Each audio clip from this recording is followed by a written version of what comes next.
बरगड़ जिला कृषि अधिकारी सम्मिलनी कक्षठारे जिला स्तरीय मांडिया दिवस 2025 पालित हो जाइछि। उक्त कार्यक्रम को बरगड़ अतिरिक्त जिलापाल महेन्द्र महापात्र एवं बरगड़ जिला कृषि अधिकारी लोचन चंद्र उद्घाटन करथिले। मांडिया प्रस्तुत होइथिबा विभिन्न खाद्य सेठारे प्रदर्शित करा जायतिला। एही अवसर रे सफल मांडिया चाषी को सम्मानित करा जायतिला।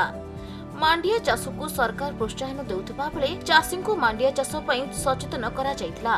सरकार को तरफ दिया जाउथिबा सहाय्य को मध्य चाषी मानकु जणाइतिले अतिरिक्त जिलापाल।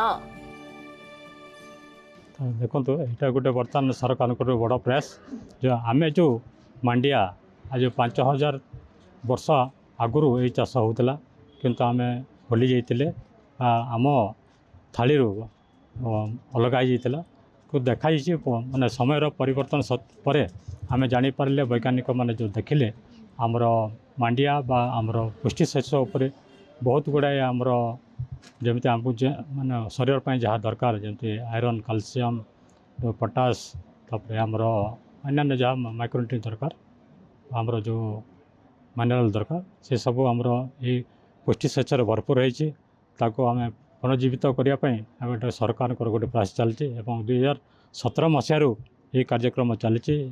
आज मांडिया दिवस उपलक्षे आम एठी उपस्थित अच्छु। आमर मांडियार विभिन्न खाद्य सामग्री एठी जो आनी आम एसएचजी माँ मैंने अनेक जिनस अच्छी जोटा आम पुराना समय आम खाऊलु जोटा कि आज दिन से लुचि जाइए। तो आज दिन में आम जो मांडिया दिवस पालन करुचु आमर लुचि जाइथिबा आमर पारंपरिक खाद्य एवं बहु जिनस अच्छी जमी आज ये कित प्रकार कंदा देखिलु कंदमूल जोटा कि माटी आसूची मेन जेनराली आमर पहाड़िया अंचल मेनली नृसिंहनाथ अंचल आम से टाइप्र कंदा अच्छी आ तार औषधीय गुण भी बहुत अच्छी जोटा को आम केबे जानी नथिले बहुत लोग जानी नांती से कंदा विषय तार औषधीय गुण विषय जानी नांती। तेणु ये मांडिया दिवस उपलक्षे आम समस्त यहाँ गोटे लक्ष्य रमर जो पारंपरिक खाद्य से लोक जानतु से खातु।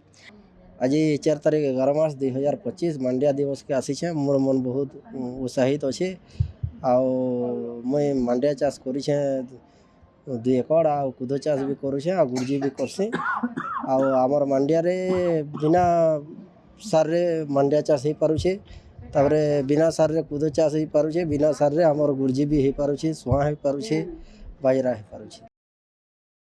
बरगड़ हरिश्चंद्र भोईंको रिपोर्ट खबर ओडिशा।